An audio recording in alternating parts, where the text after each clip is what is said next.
The passion, the energy, the power, the spirit of hardcore. So I wanted to bring some of the oldest, sorry about that. Okay.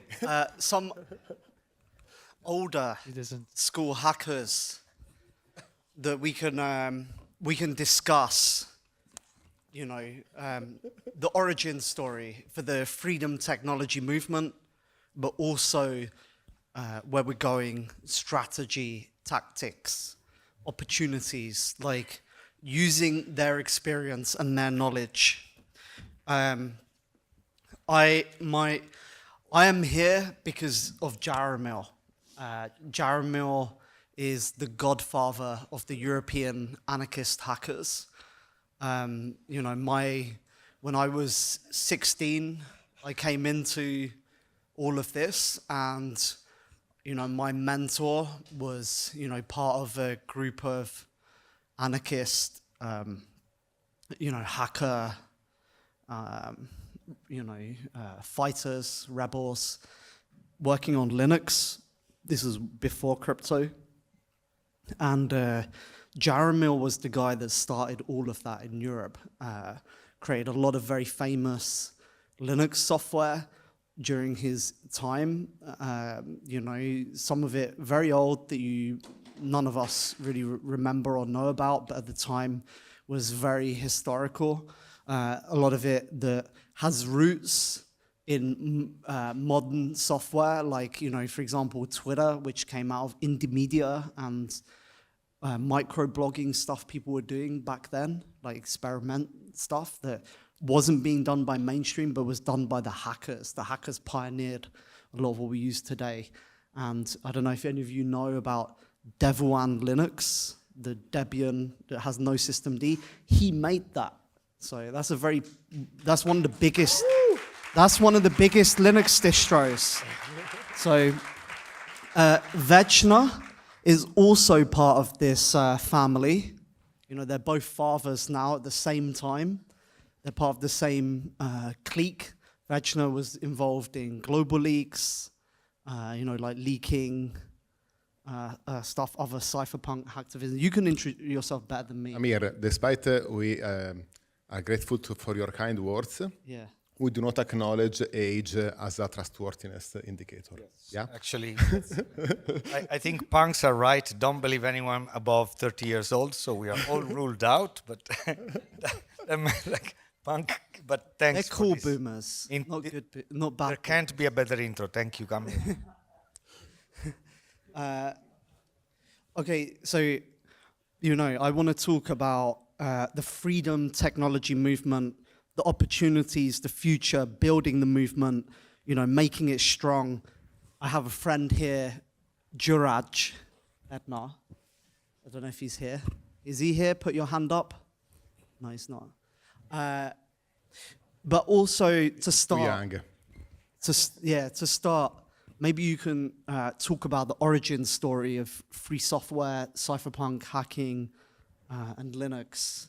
Your time, you're experiencing the good old days. How did you discover it, time. Vecna? How did you discover How I did? the compute in a different way? I don't understand the question. That you could how did you learn to abuse your computer? This would be it is the thing I want to do, and so the computer was just was the tool. But despite you have in mind some track, I would like to jump to the meat. Do you mind? So the only advantage of having seen some development is that you see how the things were before, and you have some hope in that moment. Then you see the things are not met, and you can realize why, what has not worked out. Jaromil make this historical timeline about the time of not disillusion, when the general public license get created. That was in the 84. There was a moment around the 2000 where Linux was actually the representative of the free software movement. But the corporate neo-speak, the neo-language, co-opted this set of values and created open source. It was the first moment in which you really see that developers that were distant from the philosophy or from the ethics, but they were just thinking how to do things, were not caring about the difference of free software and open source. After all, they were looking similar. You can see the code, you can modify it, you can change it, you can recompile it and remaking. But there was some important difference in the license. The license of the free software gives you some values. You will always be able to redistribute it, understand it, recompile it, change it. The open source may have additional clause, additional caveat. And 10 years later, this co-optation, this subsumption, create that the two new monopolists in the computing ecosystem, so Mac OS X and Android, they were both based over open source system. Mac OS X over FreeBSD, and Android over the kernel that is allegedly open source, but still you see that their system meant to control people, in Android to facilitate the surveillance capitalism, and in Mac OS X to let you only execute what Apple decide. And that was the first important friction that displayed that open source is not free software, and we as a community happy to just code start to realize that the license we pick, the decision we make, they have also impact after, otherwise someone else will exploit and grab this power. Very good opening this, because right now, I mean, back to 2024, I think as a Linux user, I feel like a guinea pig for corporations. They are just trying out their new software and offloading the risk on us users before putting it into the corporate. So the community edition is like legwork for them to test it on us. And there are some like artisanal efforts like Void Linux, Dev1, we try, there are many others if you go on DistroWatch.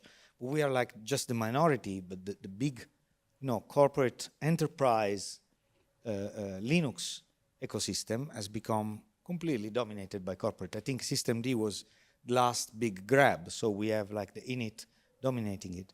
And the result of this open source, like as of today, fast forward, is really that we are guinea pigs. We are like, and this is the risk of the community. This is the tragedy of our commons, is that we become the testing ground for them, whereas we are seen as the hobbyists that customize their system, and now they are proposed, a unified framework to play with their experiments. So I'm saying this because, Debian went the systemd way and had, I don't know how many CVEs in the past 10 years that we forked more. So they had security issues. People running Debian in production, suddenly they ran a system that was not a production-ready system anymore. And this alone taking out systemd, which was made by Red Hat, by a developer that then went working for Microsoft and basically serving the purpose of big corporations to use free and open source software for their purposes, overlooking our needs, our feedback, and so on and so forth. It just became a grab. So what you're saying, I want to know, I'd like to draw a link, like, is the free software movement now betrayed by the open source, ultimately by this process? Yes, and it's fun because around 2010, there was also some action from the Free Software Foundation to block it. Because it's been understood that free software developers were used as guinea pig. For example, people write their software, then someone else make a service on top of it, and they profit out of it. That was possible through the GPL, the original license, and then has been created the Affero GPL, which was a much more extreme kind of free software license, because even if you offer a service on top of something, you need to publish what are the tools that you create to offer this service. And if you want, it was the answer to the free software movement, from the free software movement to the Web 2.0, to the webization of the internet. But in the last 3 years, we saw that this was not enough, because the huge cultural grab has happened through collection of data from common crawl, from private database, and from this massive scraping made out of the internet, to train AI models. And now we're in the new level of the threat. Open models are not open, and they are sold as open. The responsibility is yours, even if you don't have any control. The accountability over those models is invisible. Now there are some trade-off to see the openness as a gradient, as a shade. Or you only made a data sheet, or you made the weights that are visible, or you made a paper, you made a blog post. So even those are considered trade-off to make things a bit more open when all the corporate effort is meant to create a cluster, a binary blob that is not scrutinizable, that can contain the bias that has been decided by someone else. And this will run your computer, processing your input and generating your output. So, disclaimer, one of the projects of Vecna is Tracking Exposed, in which they study how tracking systems work, and for now several years, so you can look it up. It's quite prominent. Yeah, that's the software, that project closed after 7 years. It became 3 things. One is an NGO to do algorithm accountability, AI forensics is the name. The other is to reverse engineering the application used by workers, because if a company like Uber or Bolt can decide how much a person earns, how much a person has to risk, how much a person has to work, this display how a technology override all the labor struggle and all the workers' rights. Yeah, that was the beginning of the AI accountability trip for me. But we are going very fast. Amir, do you want to interject? I was just going to say that there was a moment there where Linux was losing the battle, and it was just trying to copy Windows, and it became the shitty alternative. And as you said, the corporate FOSS takeover, where they were like, haha, we've basically won. And System D was like the last push to enclose all of it under their empire, the open source empire, with their chief, Leonard Pottering, who was an agent of Microsoft. But then something magical happened. The community stood up. And it started with a small group of people. I remember my most hardcore Linux friends saying, no, System D is bad, including Jaromil, other friends of mine. And I said to them, what's the big deal, guys? It's nice and easy to use. And they said, no, it's shit, it's evil, blah, blah. I did not understand. But I have come to understand what is at stake, which is the Linux way of doing things, which give you freedom, which give you power. And the GNU way. Yeah, the GNU, because software is not just about the code and the product. It's about the architecture. This is Conway's law. The architecture of the code influences the structure of your organization, and vice versa. It's feedback. Anyway, this pushback has gained steam, and I am hopeful for Linux, because now the market share has been growing very rapidly, 1% per year. We're now above 4%. Valve is making a deal with Arch Linux. They're funding Arch Linux. And many people are annoyed with Microsoft AI, and they're turning to Linux. And we're seeing a revitalization of Linux, a Linux renaissance, where people are getting back to the core values of Linux. When in the 90s, Linux was delivering innovation, and people were going, wow, I can do stuff with Linux I can't do with normal operating systems. Linux gives me power over my computing. And it was creating things that was not being done elsewhere. But then that changed with the open source corporate FOSS, where they said, you know, we need mainstream mass adoption. We need to be like Microsoft Windows. We forgot our values of freedom, of power over computing, of giving people the ability to build infrastructure, to become economically powerful, to form communities. And instead, we focused on consumers and mass adoption. And we went, oh, it's, you know, Linux, it's cheaper. It's, you know, and then people were like, what's Linux? You go, oh, it's the cheaper alternative to Microsoft. You go, people are, oh, it's the shittier version of Windows. And so we were just playing catch up. Frank Now, Zappa once said, if we can't be free, we can at least be cheap. Yeah. So, but anyway, now with Linux, the dawning realization is coming that Linux is not a Windows or a Mac. A Linux is a Linux. A Linux gives you the power. It's different to proprietary software where they sell a product and the aim is to get as many low IQ normie cattle to, you know, that they can tax. And the thing is that isn't just you know, attracting stupid people. It's actually making people stupid. I saw an article recently that said that Gen Z cannot use a printer. Gen Z does not know how a file system works. That's because in a Mac computer, the file explorer hides the file system from you. It actively discourages you from using and having control over your computer. So this is what has happened with computing. We've made people weak. We've made people disempowered. We've made them stupid.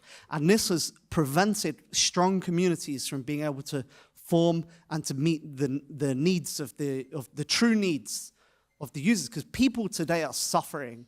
People are under a lot of pressure. And technology has become a plaything of the rich to exploit people, to exploit the masses. Linux steps in as giving us the power, but we need to take that power. And people are realizing this because we need it more than ever, but also the Linux people are getting back to the fundamentals of Linux and not trying to copy corporate proprietary software, to try and be like the big guys. They're realizing we are the big guys. Those guys, they are charlatans and thieves of the people. So I'm very optimistic for the future of Linux. Valve, you know, all the guys, we're forming a front and we're moving and advancing. So it's great time to be in. But, can I say something? I mean, just in case we lose Linux to the bad guys, I'm also installing OpenBSD nowadays. Jaromil, think ahead. Just always have a plan B, you know, resilience is important. What about Redox OS, the Rust, you know? No, I prefer. What I like of your analysis is that the moment in which someone loses is when they want to be the replacement of the corporate alternative. And this also happens, I'm afraid, in the Fediverse. If you use Facebook or Twitter as your objective and you want to build a system that has different values but will replicate the corporate monopolist, you lose in the beginning. That is a problem of your imagination, how you can actually seize the same kind of attention and popularity and enrichment of exchange without you replacing a system that is designed to surveil and exploit attention. You know what was my wow moment? When I really when I got black-pilled with Linux,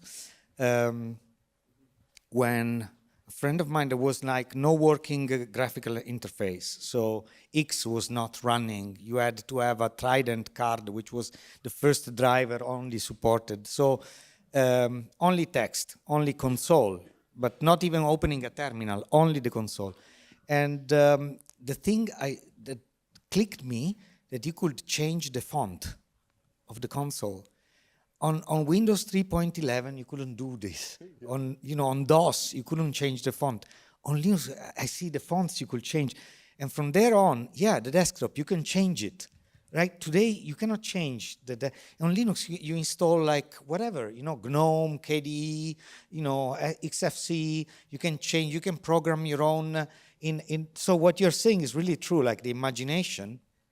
Like, if we keep on repeating, like mimicking the interfaces that consumerist, for-profit consumerist things are built for, they are built for, pushing us ads, studying the screen estate so that ads can get into us, for getting our data. If we keep mimic them, we are losing. We have to make this step. This is we have to imagine new interfaces, which I think is what Darkfy is doing. I mean, you're going back to the roots, but you're also designing a new interface, no? Yeah. Yeah, I mean, like, it's a problem of imagination where people are enslaved by the system.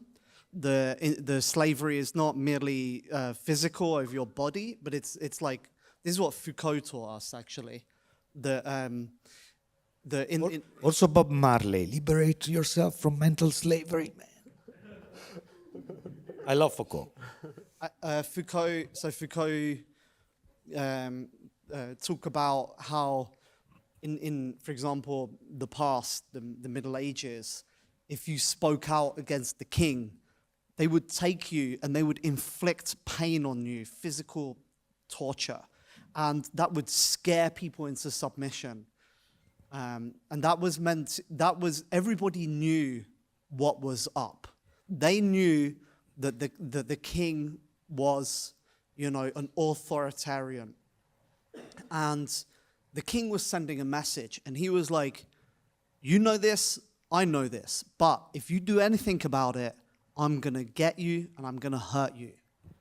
Today, we do something different. We use tools of science. We take prisoners, and we don't do this in public. We don't do the torture in public. We take them far away, and we bring them psychologists, and we inflict, a mental. We use the apparatus to shape people's minds, to re-engineer people, and this is like also not just happening to prisoners. It's happening a wide scale throughout society. It's a metaphor for how we live.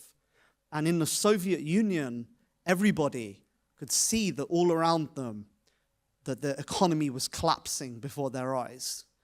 But they were watching on television that it was saying, everything's going great. Everything's going from strength to strength. But they could see that it was a lie. But they had grown up in that. And they couldn't imagine a different way of doing things. So what do? You just keep doing the same thing that you do every day. You have a routine. You go to your job. You go to your life. You pay the taxes. We don't live in the Soviet Union, but we do live in a hyper-normalization situation. And it doesn't just apply to society and politics. It applies to every facet of our lives, and in particular, technology. The technologists who create technology, their mind has been enclosed. And that's what Jaromil was saying about the applications that we create, where we watch sci-fi.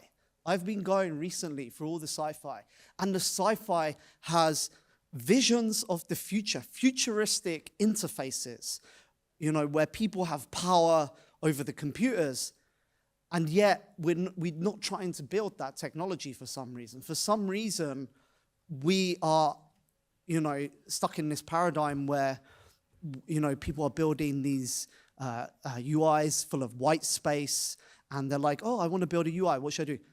Copy Google Material Design, So it's just like we're stuck in a dead end. The dead end is not serving the users, but yet everybody is copying the same dead end. And that dead end, its economic model is not to give utility to the users. When you go on Facebook or Twitter, it's not to help you better find or source information and to be efficient in whatever task you want to do. It's to get you to waste time on there, to consume ads.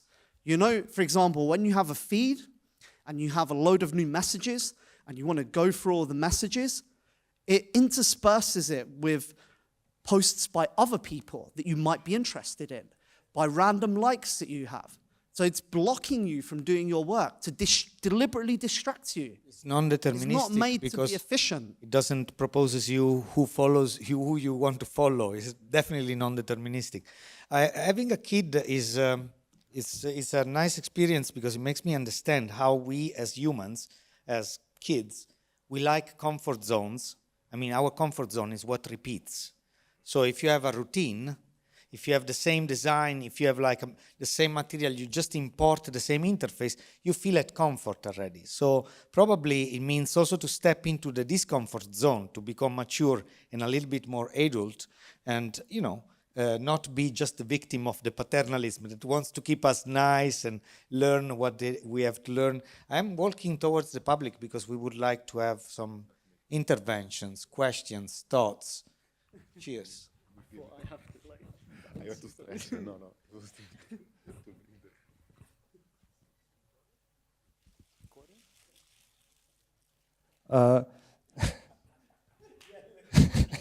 More than question, you can also make your own statement. So about AGPL, you'll probably like this story. So I wrote some software that a lot of big companies are very interested in. One of them is Uber, and it's AGPL licensed, right? So one day I get a message from Uber like, hey, did they say hey? I think they said hey. And then it was like, do you want to change the license? End of message. And I'm like, no, but you can contact sales, right? Dual licensing, it's like one option. And long story short, like we wrote Eben Moglen, or like his lawyer foundation. And the thing was like, yeah, well, this is a GPL violation, but you can sue them. But they have basically infinite money, right? And so that was the first thing. And then the second thing, like when looking into licenses, if you mentioned the transition from GPL to AGPL because of the network thing. And you know the Mongo story, of course, right? Do you? I don't know. The SSPL, the software server, because MongoDB, you mean? MongoDB. It was just the big cloud providers were like, oh, that's so nice of you that you have this software available as open source. Free software? No, whatever. I have the source code. So I'm just going to run it, and blah. And so then MongoDB said, okay, Article 13 of the AGPL, where it explains like what it means, network access. They are very explicit about all the whole tools that you need to run. So basically, Google would have to open source the Googleplex if they wanted to keep MongoDB running. And so that would be like, I'd say we should all sort of embrace the SSPL in a sense, but it's maybe it's not even a free software license because it's even more viral. I think a good example is Redis from our friend Antirez. Absolutely. He did not use GPL, and Amazon basically took Redis, forked it, made its own modifications, used it core in its infrastructure, never released it open source again, and never paid anything to the developers of Redis because they did not use GNU GPL. The viral clause in licensing is very important because it prevents these companies from using your software without affecting all their infrastructure. What you can do as an artisan is use this licensing to defend yourself, and then if they want to make business with you, of course, you can talk to them and you can make an agreement. You can switch to MIT Apache. You can make... Well, my experience is that you actually cannot, unless you're like Epic Games or something, like good luck suing Uber. They were simply like, well, we'll just rewrite the whole thing and go fuck yourself, more or less. Well, there is a union of lawyers in Germany, GPL violations. They help you do these cases. I think if you are within GNU GPL, cheers. Right, you told me bring them. Yeah, simple question. If my software is free, why should I defend it? Free as in? Free software, open source. What license? I don't know. I don't care. If it's free. That's the point. If you don't care, someone decided for you. if you care, you can protect your rights and the rights of who use the same software. For what? Of course, depend also what is the goal of your software. If it's calculate the area of a rectangle, perhaps you don't care to protect it. In other case, you may want.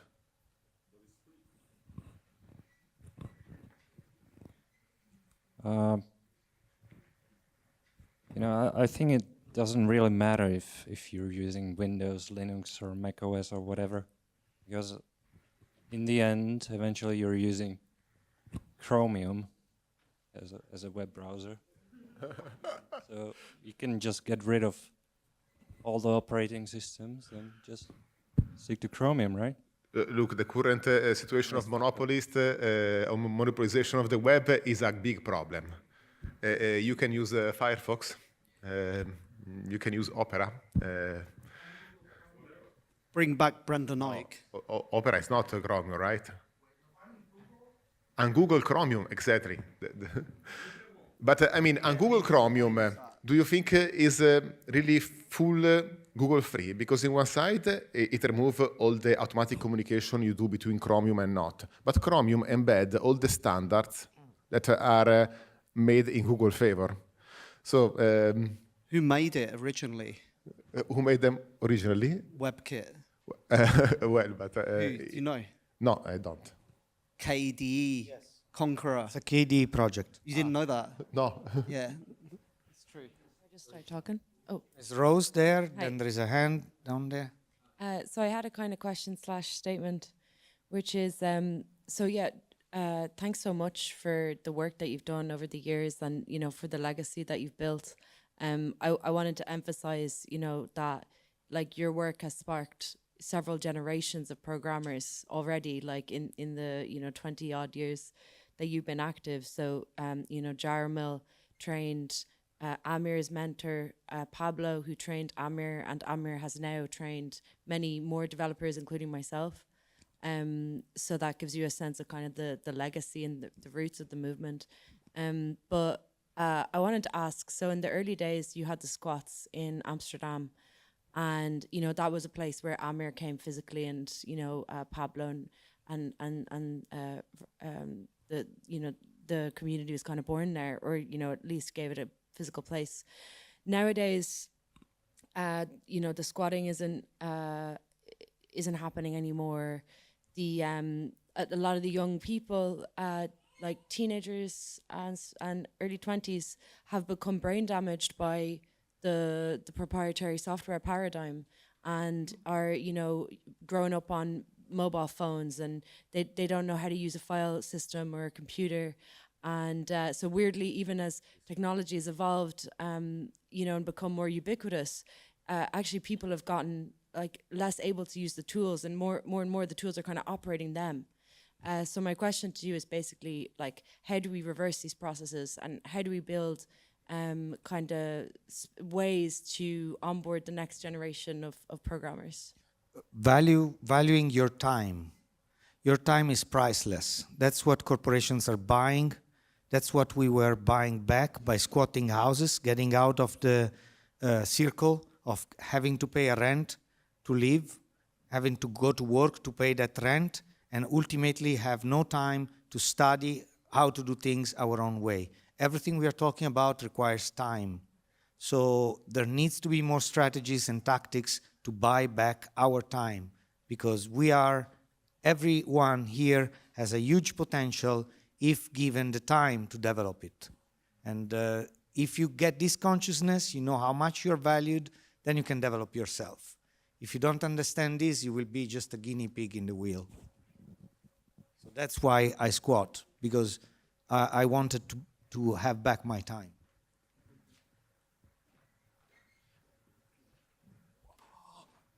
There is a word I forget to mention, interoperability.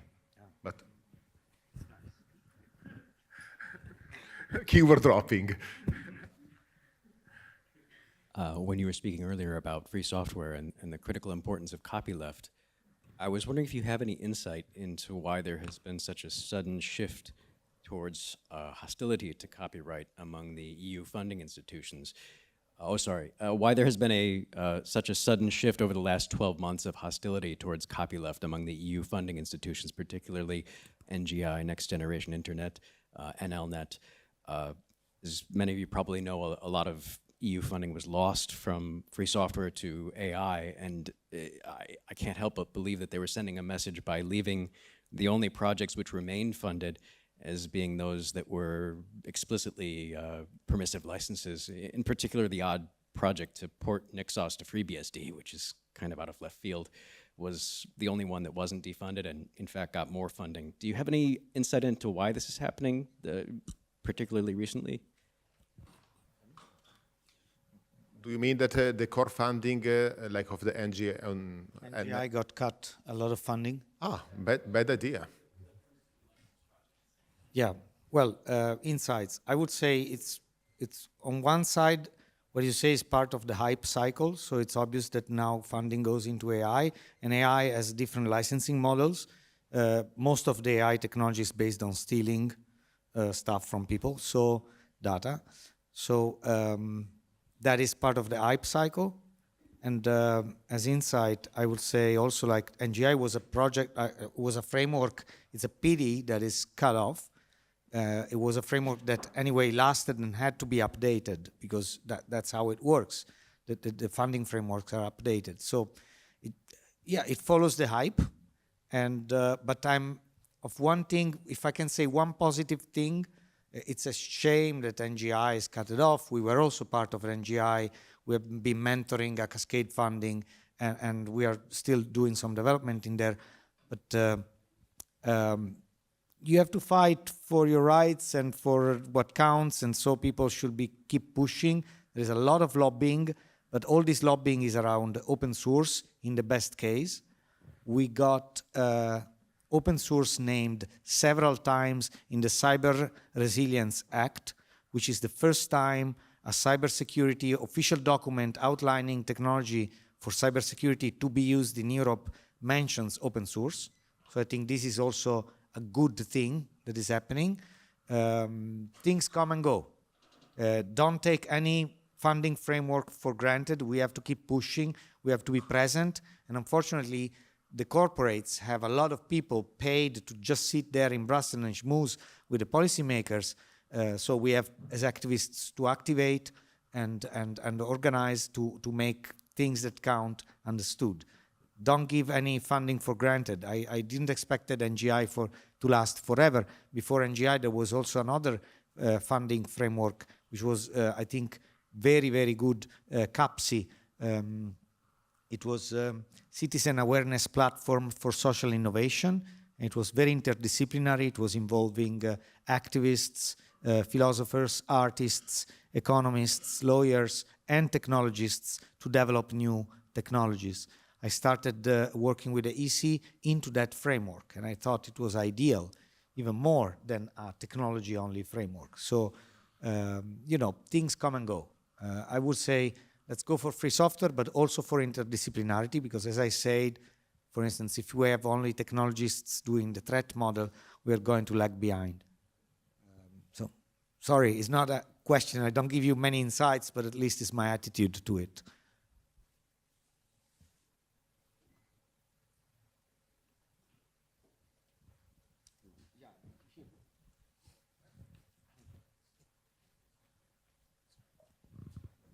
Hi, this is a great topic. Thank you for talk about.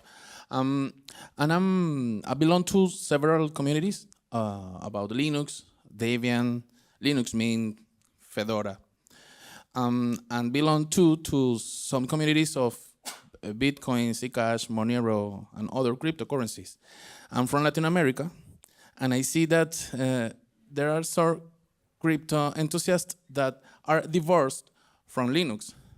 And I see that there are some Linux users divorced from cryptocurrency and even say that are enemies. I don't know if only in Latin America, but I really want to know what do you think about, are both community divorced? I think that are brothers, but I want to know your opinion, please. Yeah, it's a very sad subject you bring up. You have I say Amir. waiting for you to say you love cryptocurrency. I was going to say it's a sad subject because you really see among digital rights defenders, among free software activists, and cryptocurrency people, how there was a big schism that has happened mostly when the cryptocurrency stopped to be about protecting values, but became a pump and dump scheme. This feeling has burned a lot of bridge. And there are experiences, for example, tomorrow we talk about the Assange DAO. There are some experiences that try to show how communities can get together and get some kind of political changes only possible through cryptocurrency. But they are so few that tendentially is always seen as a tool for finance, for holding, to get earnings. And this is seen with detachment from those groups. Even if I try to find a common ground, it's really tough. I don't have a solution, except we need to find use cases that display the political impact of having anonymous mechanism of payment or a distributed way to have identities. Sadly, the public perception is mostly tied to crimes or to abuses and not through political success. The day we have a great political success to revindicate, you will see that those bridges will be rebuilt, but at the moment, I don't know. I recently, so I'm using Void Linux, and I use Void Linux because it's a minimal Linux distro, and I like minimal Linux, and I tried Gentoo, and it's way too much headache. So Void Linux is good, but recently they deleted all the cryptocurrency packages in a branch called Remove Crypto Shit, and there was a big issue on the issue tracker about it. And I wrote in there as well. I was like, I use Linux because I want my computing experience uncensored. I don't want people censoring my voice. And they locked the issue and they said, oh, you have to go to the discussions tab. And so people went to discussions and the users were chatting. And again, the devs locked it and they said, end of discussion. So there was this attitude of shutting it down. I've experienced this as well when I went to visit Richard Stallman and the GNU Tala, which is their competitor to cryptocurrency. And the dev kept screaming at me going, GNU Tala! No cryptocurrency! GNU Tala! The feeling that I get about free software people and their attitude towards cryptocurrency, which I see on Slashdot a lot. Slashdot, those guys are the very first people to hear about cryptocurrency, you know, like in 2010, 2011. And, you know, they were like, kind of like, sounds interesting, but it will never work. I'm skeptical about that. And they work on Linux. Most of them are very poor, but they're doing it out of, you know, ideology and contributing to community. And they see other people getting really rich and they're resentful of that. So I think that a lot of the reason the free software Linux people are anti-cryptocurrency is not coming from a genuine position of what can I learn from this? Or how can this help our cause? But it's actually resentment that they missed out and therefore they don't like cryptocurrency and it's bad because it's making money and money's bad, you know, this kind of attitude. And it's very defeatist because a lot of those guys, like I went to FOSDEM to give a speech and it said FOSDEM sponsored by Google and Microsoft. And then I speak to the other devs, the ones that are not sponsored by Google and Microsoft, are like, oh, how are you getting money? I go, oh yeah, EU grants, but we're against the government. But you're funded by the government. So you can't really fight against the government if the government's paying for you. So there's not really any solution for free software and economics apart from cryptocurrency. So, you know, That's a huge failure of free software, people. And it's a PSYOP campaign. I think also one small reason is that in the free and open source, like it takes a lot of effort to do some software, no? And you know, there are different kinds of people that put a lot of effort into an idea. Some of them, they have a really big ego because they, you know, what I'm doing is the best, and your thing sucks, and they are really like this. And yeah, Christian, take it as a constructive criticism. I'm talking to the GNU Thaler developer here, but yes, you know, it's hard to accept that someone else has done a lot of success out of. But yeah, that's life. There is also another big issue in this community, or also in other that are very technological, is what we call techno-solutionism. So is this simple thinking for which if there are big political problems, you can solve them with the right technology. And I understand that this is part of our root. I mean, I start to be passionate about how technopolitics works because I was believing that with technology you can change society. And maybe it's true in certain fringe, because what we experience is that our technology is meaningful. Some of the poster around here is how cypherpunk impacting the world. So that's acknowledges a feedback loop that show you that actually this technology have an impact. But it's too easy believe that with the right technology you can fully solve the problem. Technology never solves the problem, it just shifts the problem. And if we do not a full political analysis, we end up to just move the power somewhere else and replicate the same abuses. This is one of the limits that around the blockchain as a revolutionary idea is hardly addressed. And that's why digital rights activists or other kind of activists that may have made some effort in the political thinking see this not as a solution, but as a false flag. And I know that among you, there are people that are also making a lot of effort in the philosophy, in the politics, in lobbying, in understanding the public discourse. And it's not enough to make a technology. We need to have an interdisciplinary groups, an analysis that observe the full spectrum, and then try to push a solution gradually, working with people. Like one of the big questions that you can make to every project here is, who is your target audience? Who are your users? Which kind of problem you want to solve? If the problem is written in a newspaper, it's real. If it's written in a academic paper, maybe it's less.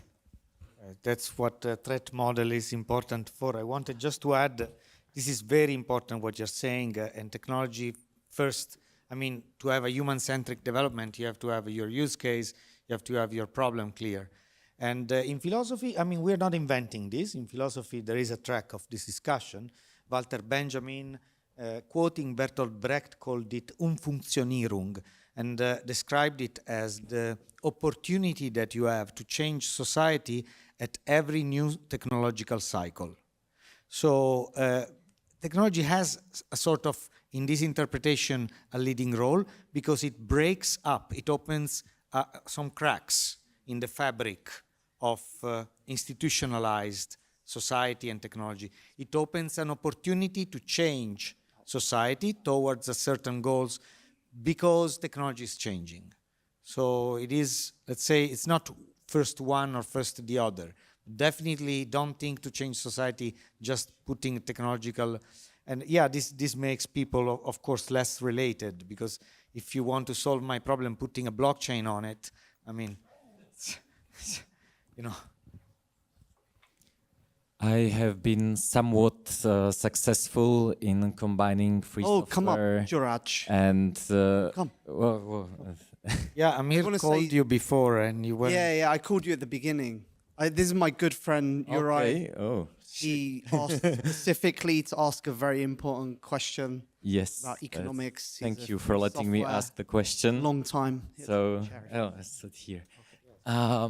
So first I wanted to say that I had a little bit of success of combining free software development and crypto crowdfunding. So I think that's one way to kind of talk to your users and try to get users and get traction and get some funding. I do the tail end, like very small, unimportant software for a few users, and they might find it valuable. But it's when you are doing it for yourself, you can just kind of start a crowdfunding campaign, get an address, receive, and serve your users this way. And you also know if there's interest in what you're doing. But the question I wanted to ask is, it would be great, we've been talking at this conference a lot about anonymity and about the risk that these developers take when they release some kinds of how to say, politically incorrect software, such as Tornado Cash and so on. And I think it has been very important to start thinking about anonymous free software development without revealing the identity of the users. And the question is specifically about starting these projects, gaining trust of the users, and getting some kind of initial traction without using your social connections. So you cannot, I cannot say, Amir, please promote my project because I want to be anonymous. So there's no connection. So how do we, is it even possible? What are if you have any ideas about strategies about keeping the anonymity of the developers, especially if the project is completely new? Developer don't need to be anonymous. Developer need to be relaxed, paid, and chill, and not go in burnout. Okay, so that is the base limit. If you want to develop something that is stable, don't do that. What is the solution for this? Is a distribution of responsibility. If you write the code, you don't run the code. Who run the code do not decide who use it. You distribute the responsibility. Tornado Cash issue is that they made the code, they displayed in their chat that they can still take some decision, they hold a certain amount of Tornado token, and that was seen by the judge as participate to the anonymity scheme. Instead, if you look at Tor project, who write the software, let other people run the nodes, and other people use the nodes to be anonymous. And they are not part of the user, or they may be, but it doesn't matter. Their goal as a Tor project is to write a stable software that respects security properties. If you separate the responsibility, you can allow a software to be maintained in years without being attacked. If instead you start to see that Tor is necessary for this and that, and they pretend to be only one package, then they can be more attacked, no? Criminalizing development is definitely hindering any progress in society, future progress. Most developments can be seen as used bad, as used good, and you cannot just hold a developer responsible for having developed something, the use that is made for. Well, that's the theory of the world working nicely, but some developers choose to not take this risk and want to stay anonymous. Satoshi is anonymous, and it's a good thing that it's an anonymous developer. And maybe some people, want to just create something in this world and not deal with this and not risk it. Even if you get arrested and you get harassed by a court for 5 years, it's like something that you don't need in your life. And for example, I don't have such a trust in the system to not prosecute developers and so on. It doesn't even have to be legal prosecution. You can be sometimes you create something that's like a private actor doesn't like, and you there's a memorial out here.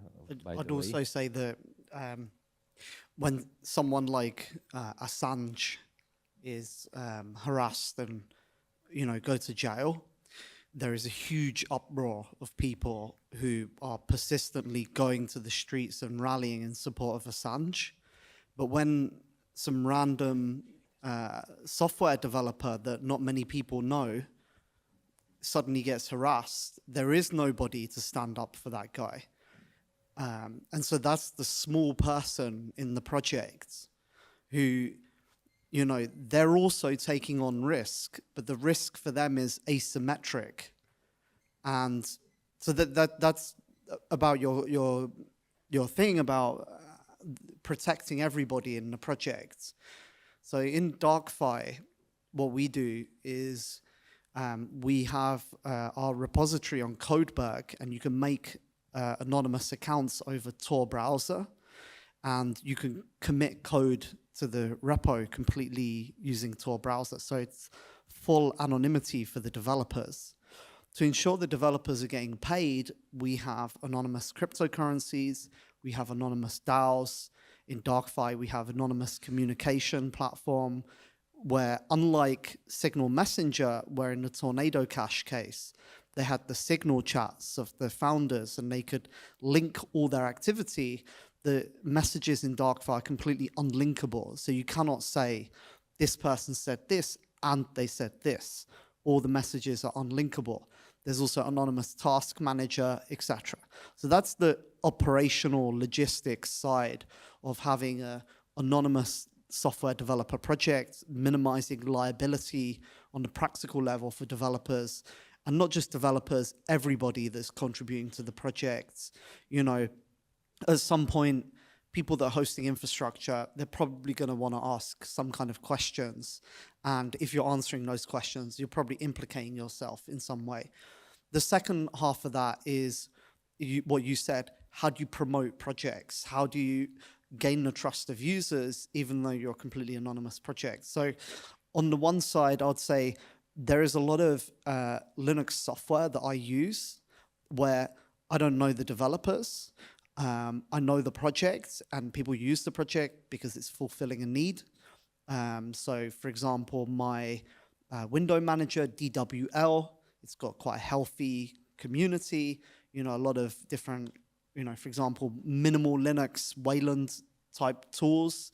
You know, there's like, what's it called? The Source Hut community, you know, all those guys, they're developing a lot of utilities. There's a lot of organic community around that. So that does work, and has its own power, you know. And then, you know, the remaining small part of your question is how can anonymous groups build a message and spread that message? And, you know, that's a marketing question. And, you know, I think there's many examples. You as a team, you don't need personalities. If you can build a brand around a common message or a common vision, and you can build media in that way. So, and that is one way of building reputation and trust with your community. I don't know if this answers your question. Yes. Unless you have something else to say. Okay, no, relax. Okay. Yeah, I have two questions. So, if Satoshi was alone, and the second question, do you truly believe that it's possible to build something big without knowing your teammates?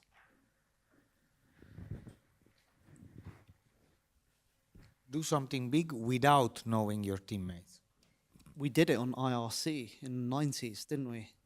Yeah. We built loads of, I didn't know who the people were. Just join a channel and they go, contribute the code. And I remember I joined when I was like 15 or something. I asked a really simple question and they went, read the fucking manual. You remember that? Entrance barrier. There were times in which things were developed online and there was way more pseudonymity, anonymity degrees. I don't think Satoshi was alone. Having read the code from 0.6 that he convinced me to read, I think the style of coding there shows that there were like 2 or 3 people. That's my opinion, and different phases of development. And yeah, for the rest, I think, yeah, you can work without knowing each other, but depends for how long. I mean, we all leak information. It's very difficult to stay anonymous.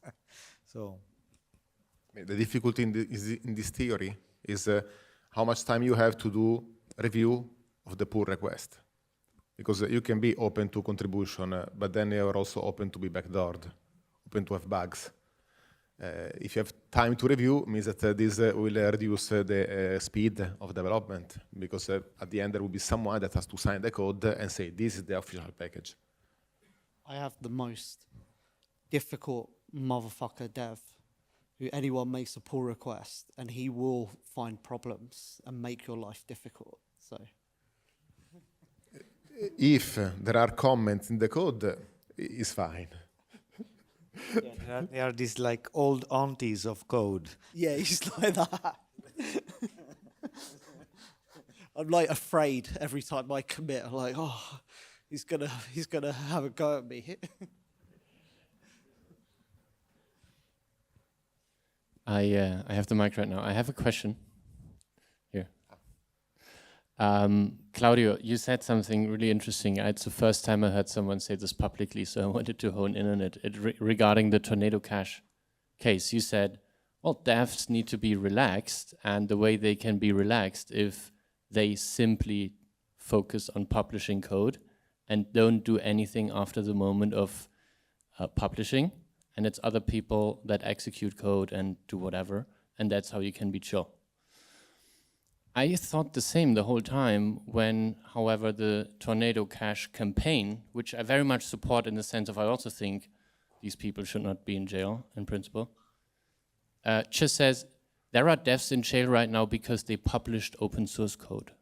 That's, I think, the slogan of that campaign. And I always feel, no, it's much more complicated. There is publishing, then there is deploying on a blockchain, and there is so much more stuff involved than just publishing code. And so so I have two questions. Do you feel us as a space are doing ourselves a disfavor by claiming that people are in jail for publishing open source code, although it's a much more complex thing? So it's like a bad reduction. And second, given that in this crypto sphere, it's not just about publishing open source code, but there is always this idea of an instance of the code running on some networks doing stuff. How, in your mind, should the developer community deal with that? And maybe also to Amir, since you're building systems for that, how should these things interlink to maybe adapt to this new reality? So in most of the legal framework I know, you are considered responsible for some crime if you are aware, if you committed it, if you did not make anything to block it. So there are different degrees. But if you are fully distant, if you cannot have any control of it, if you wrote something that is not meant to do this crime, but to do something that is generic, nobody can consider you responsible. And this is the attitude used by Tor project. They make a tool to protect anonymity, and then they have someone explain that anonymity is also good for society. Then what happened in the Tor network is not up to them. And this was the philosophy, separation of responsibility, that we saw, and we also, when we make global leaks, it was inspired by that, because it was the way to use WikiLeaks as an inspiration and split the responsibility in 4 different roles. Who read the code, who ran the node, who blew the whistle, who published it after the revision. So, separation of responsibility. The issue, when there are cases like Tornado Cash, but also if you look at the French case against Telegram, is that someone will try to put the things together. And for example, in Telegram, among the imputation reason, there was you use not declared cryptography or not certified cryptography. I don't remember exactly the wording, but something for which no programmer has been indicted in the past. But among the reason to bring Pavlev in court, there was those points. So the example in Tornado Cash is that in the moment they let the judge use the ambiguity against them, all the possible complexity was ignored. They are responsible, And the risk is that, therefore, also other developers in the blockchain will be equally responsible. And that is up to the projects. Show that they're doing something that is abstract, is not tied to only one specific use case, that they do things because of theoretical research, and then someone else install it, and other people, third parties, use it. And the more you can separate these, less you will be attackable, because they cannot be linked, the use case, the problematic one or also the positive one, with your act of developing. I think also important to say that this doesn't mean that who runs the software is necessarily also the bad actor or considered the bad actor. I used to run back in 2005-06. There was this big bust on pedophilia, so some Tor nodes were raided in Europe. I got the second fastest Tor node in Amsterdam. So it was my name on the IP registered at the RIPE. And I got 10 cops out of my door. 1 officer of justice, 1 investigator, and 8 cops. And yeah, they came twice, actually, for the server. Ultimately, at the end, they understood. We were a collective running that server because we were active in Iraq, in the war in Iraq, and allowing Iraqi bloggers to still write their blogs. And so even running it and giving an explanation why you do it, listening to their objection, because they were saying, yes, but we saw pedophilian traffic passing through your node. And admitting it, well, it's very likely so. It's the second fastest in Europe right now. The fastest was the Chaos Computer Club. Having a conversation at that point, like, didn't give me jail time. That was my experience in that, to say that not necessarily those who run it with good intentions will be the ones hit by. So I think in general he makes a good point, separating responsibilities, because if I would have been the developer and the one running the second fastest node, probably the judge would have seen me in a different way. Did you see an important parenthesis he made? It was about Iraqi blogger. So that is the good, unattackable use case that Tor and PGP and any cryptographic system of the past try to defend, because it was part of the digital rights discourse. Now you have to wonder your cryptocurrency project, which positive use case is defending. Because the day you get attacked, you have to say, no, look, this is so good, they're enabled by us, you cannot believe that we are the bad one. If you don't have it, you have a problem. Overthrowing the government? No, but in the case someone is. I have a remark here. Thanks. First of all, I think it's amazing. I'm thinking about the social interaction we have, and we're literally sitting in a room or myself sitting in a room with people who develop software I use every day. And I'm like, wow, this is amazing. We have this discussion that hardly is going to happen to you if you're running, MS or Mac. That's like, first of all, like this social and equality that we sit here around the table and chatting about the software and critiques together is really nice. I have a remark on the comment which was done before. I think being able to do engineering remotely with people you don't know in an anonymous fashion definitely gives you anti-fragility to your system, because you are able to decentralize the responsibility. But more than that, I think it's a fallacy to think or like understand that anonymity equals that we don't know each other. In fact, I think large part of anonymity gives us the possibility of selective disclosure, and that gives us the comfort to be able to work and get to know each other in a way that we would do in offline kind of realm, right? If I meet somebody, we're gonna start to be chatting about whatever, we're gonna start with how we look like, and as our trust goes, as our common connection goes, as our experiences go, we're gonna get to know each other more.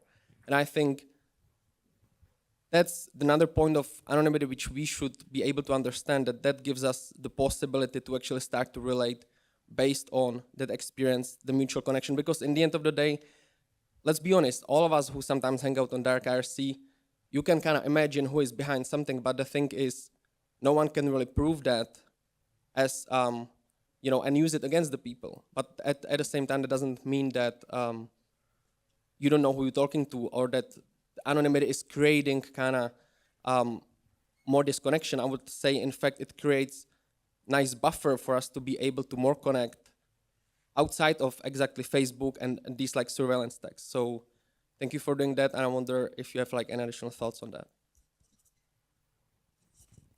Good insights. Anonymity. I mean, I met many people here who said, oh, I'm so-and-so on the IRC. And I was like, oh, you're that guy. Nice. And we chat. So I definitely think that, the anonymous spaces can be very healthy in some sense, because the real name transparent paradigm lead to groupthink, where, you know, on Twitter, people write in a certain way. They space their lines out in a certain way because they want, you know, to attract readers, and they want to boost their rankings, and they want to do growth hacking, and they want to build a followers. And so this leads to like everybody reinforcing writing in a certain way. And because of all that groupthink that is happening, there is a lack of critical thought, of building people's critical faculty. And so anonymous communities mean that your immune system, your self-defense of your organization isn't just at the outside, but it's at every level, at every person. Every person, whatever they're dealing with any message that they get, they have to think, okay, is this something that I trust? What is this message telling me? What is this about? And they have to learn how to deal with that. And that's very healthy. And people can work together on ideas and concepts outside of personality and celebrity. This is a big issue today, where everybody is obsessed with celebrity and personality, cult of personality, and this is harming our ability to build community. We need to get away from that, because when you have personality at the top, it's preventing people from rising up. It's turning people into slave people. This is what happens in dictatorships. Like, for example, the Shah of Iran, the old king. He was surrounded by people who told him, Mr. Shah, you are the best man ever. You are the greatest. Oh, you are so great. You're such a great person. And he was like, oh, yeah, no, thanks. You're promoted.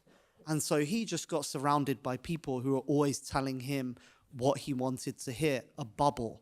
And so the country was going to shit, and he was completely disconnected from the world. This is what's happening to us online. And this is like platforms that are engineered to make people stupid, to make people enslaved, to make people act in mass hysteria. And we need to escape out of that. We need to construct something new, and we need to create community, because now the state and the elites, they hate us. They hate community. They want to divide us, one against the other, fighting each other, horizontal warfare, so we can't do vertical warfare. So that's what our objective. We have to drive forward to that objective, unified together. And we need to formulate a new vision of the world we want to create. You know, not the globalist liberal thing, but our own, you know, vision of the world that we want to make. This is our job now, and we're doing this. We as technologists, we are not separated from the struggles of the world. We are connected to the struggles of the world. We are not people that are priests in a high tower, you know, giving people the solution of the world, as he said. You know, we are embedded amongst the people. We are here to serve the people, and we look and we see the people, what the people are suffering. You know, what do they need? You know, what are the practical tools that they need? And we deliver that into their hands, and we help them to be able to form community, to form their morality, for society to grow and to become stronger. Now, about what the guy was saying. About what the guy was saying about the police. The police are not your friend. The job of the police is to gather evidence and to put you in jail. A policeman will tell you, I'm just trying to find the truth. They're not trying to find the truth. The judge is the one that finds the truth. The jury is the one that decides whether you're guilty or not. The job of the police is to gather evidence, to convict you, to put you in jail. The job of your lawyer is to defend you against the police who want to put you in jail. Whenever you interact with law enforcement, you must remember this important fact in everything that you do. Now, about the Tornado Cash case,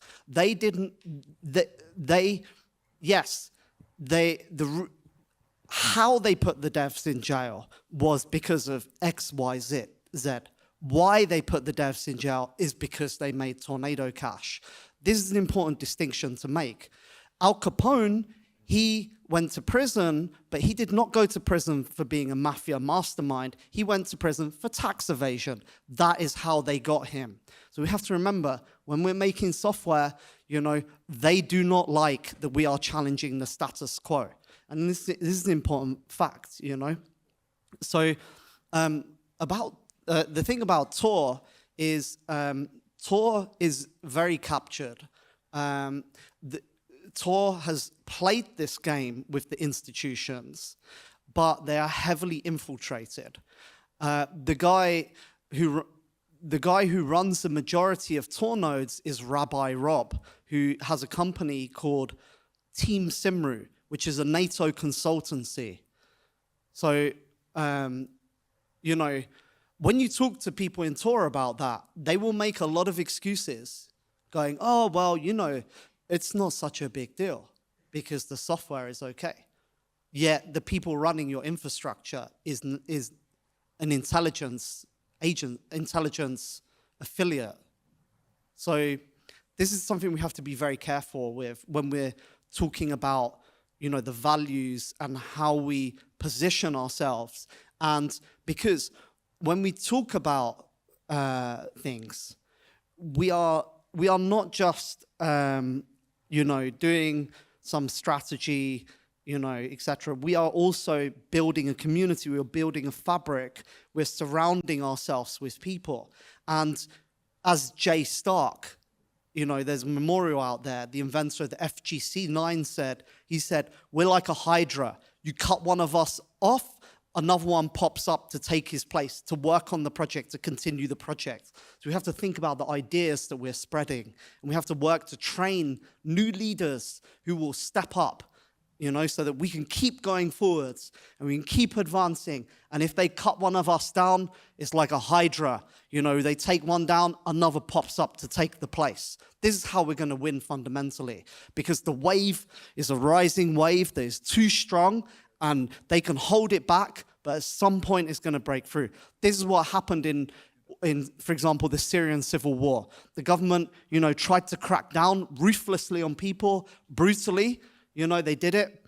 Then, another fire appears. They try to crack down. Suddenly there's fires everywhere. They can't respond to that one. They can't respond. It's too much to deal with. Suddenly the whole country rises up. Bravery leads to bravery. When people stand up, it encourages more people to stand up. We live in a time now where the people are standing up against the state. Where are we in that struggle? We need to be there alongside the people. Let's all stand up. Stand up. I'm afraid we are running out of time, so I would like to thank you all speakers for this inspiring panel. It's 20 past 8. No, but we are all standing up, eh?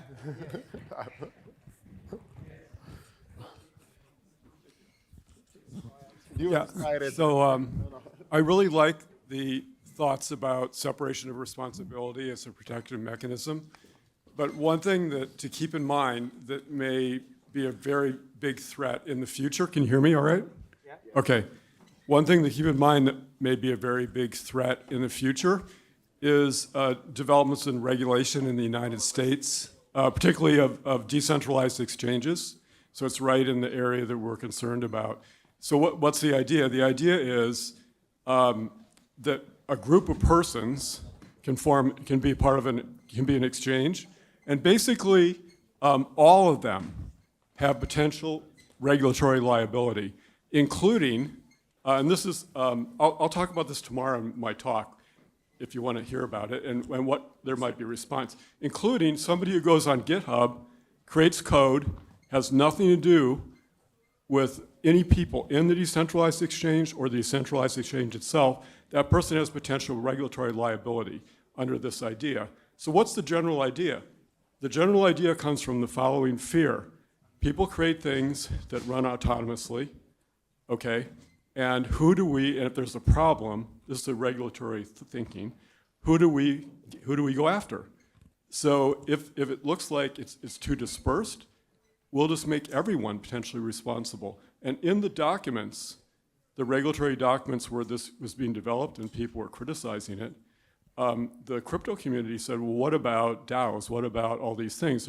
This is going to be a disaster. And the response of the SEC, the chairman of the SEC, was too bad, maybe you can't be decentralized. And so I'm just saying that I really love your points about separation of responsibility. I think they're very wise, but there's a bigger threat there.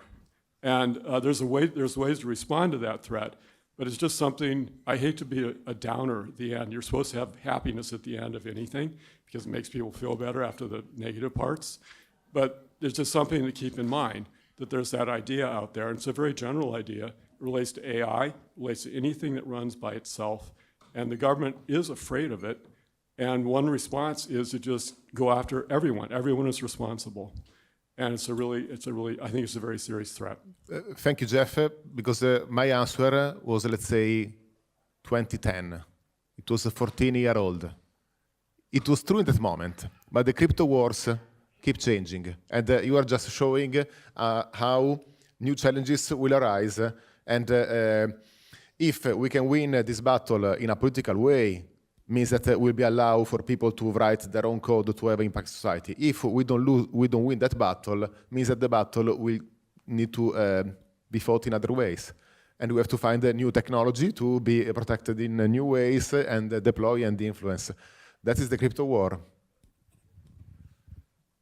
Oh yeah, rage against the machine. So, what is the difference between writing a code and making a software? I believe it's time to close the day. Yeah. Nice, well done. Yes. Thank you, everyone. Thank you. Thank you, everyone.